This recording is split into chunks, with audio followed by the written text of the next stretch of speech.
Perkenalkan, kami dari siswa SMK 21 Jakarta. Kami di sini ingin melengkapi tugas harian kami, yaitu wawancara antar promosi. Sebelumnya, perkenalkan, saya Najwa Lian Tiwi. Saya Kisyana Surya. Saya Salsa Bila Mambila Hitama. Saya Alexandra. Dan mereka yang memegang kamera adalah Cahya, yang lelakinya Devin. Sebelumnya bolehkah kami perkenalan dengan Romo? Oke, salam kenal, saya Romo Eva OFM. Saya sedang bertugas di paroki Cempaka Putih Gereja Santo Paskal. Terima kasih. Boleh kita ambil pertanyaan pertama, Romo? Pertanyaan yang pertama, apakah Bapak mengetahui mengenai sejarah atau awal mula masuknya agama Katolik di Indonesia? Jawaban singkat ya tahu. Iya. Lalu saya ingin menggunakan istilah yang dalam term kami kurang tepat karena di dalam Kekatolikan atau Kekristenan itu istilah yang digunakan adalah gereja. Ya, agama itu adalah sistem yang sistem sosial ataupun yang diterapkan pemerintah tertentu. Tapi di Kekristenan atau Kekatolikan tidak menggunakan istilah agama, kami menggunakan istilahnya gereja. Gereja itu bukan gedung, tapi gereja itu adalah umat yang berkumpul, komunitas. Nah, jadi kami istilahnya kalau yang beriman lain ya kami mengucapkan ya saudara-saudara yang beriman lain, bukan agama yang lain. Karena dari sejarah awal tidak ada istilah agama, tetapi gereja. Lalu kalau bicara mengenai Kekristenan sudah ada di Nusantara, belum ada Indonesia waktu itu di abad 6. Di abad ke-6 itu komunitas pertama ada di Sumatera, di Barus. Itu adalah komunitas Nestorian. Kemudian pada abad 15-16 pada abad-abad itu sebelumnya sebenarnya sudah ada misionaris yang dari Italia dan Portugal itu mengunjungi Sriwijaya dan juga Majapahit pernah.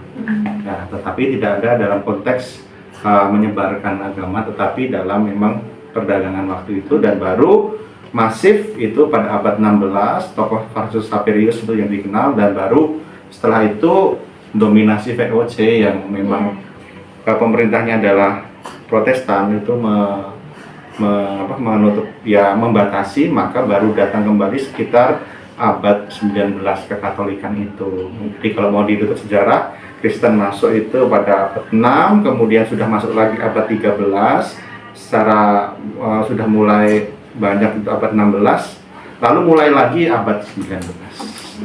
Terima kasih. Pertanyaannya yaitu bagaimana cara agama Katolik menanamkan sikap toleransi di tengah masyarakat yang maju? Oke, baik, terima kasih. Gerakan ini bukan hanya gerakan akar rumput ya, jadi setiap keuskupan itu berarti gereja lokal, kalau kita sebut gampangnya provinsi, itu punya pemimpin sendiri-sendiri, dan masing-masing keuskupan itu mempunyai arah dasar di mana salah satunya yaitu menjaga toleransi itu. Jadi dari tingkat atas uskup sampai romo-romonya dan kemudian umat itu ada arah dasar yang memang satu suara, satu gerakan, termasuk Bapak Paus juga. Jadi gerakan ini kalau bisa sebisa mungkin dilakukan oleh semua, dari tingkat internasional, negara, keuskupan, provinsi, dan sampai ke gereja-gereja. Pertanyaan kedua, bagaimana pendapat Romo tentang toleransi antar umat beragama? Ya, masing-masing kepercayaan dan agama pasti punya pendapat sendiri. Tapi sejauh dalam iman Kekristenan atau iman Katolik, sebenarnya kata toleransi itu sebenarnya dalam term negatif itu sebenarnya pembiaran.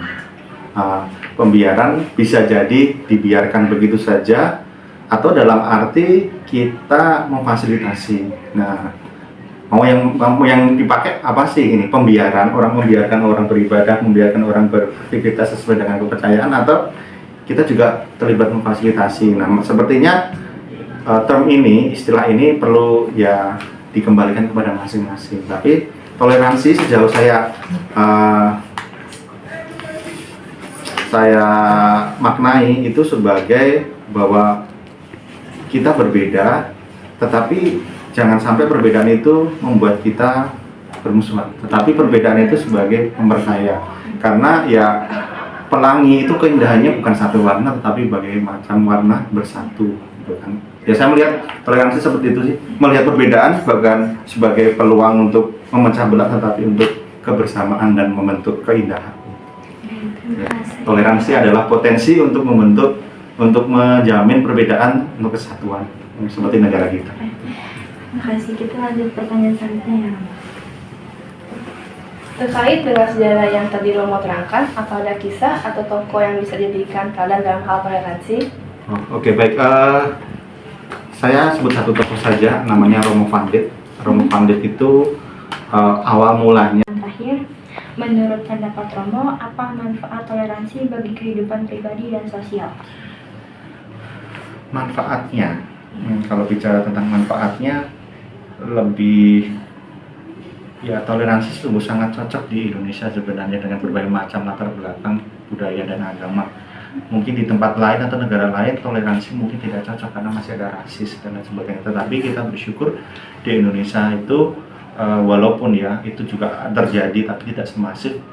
Ya bagi saya toleransi dari tingkat dasar di sekolah, hidup beragama, kemudian perbedaan suku itu membantu kita itu menjadi pribadi yang kaya.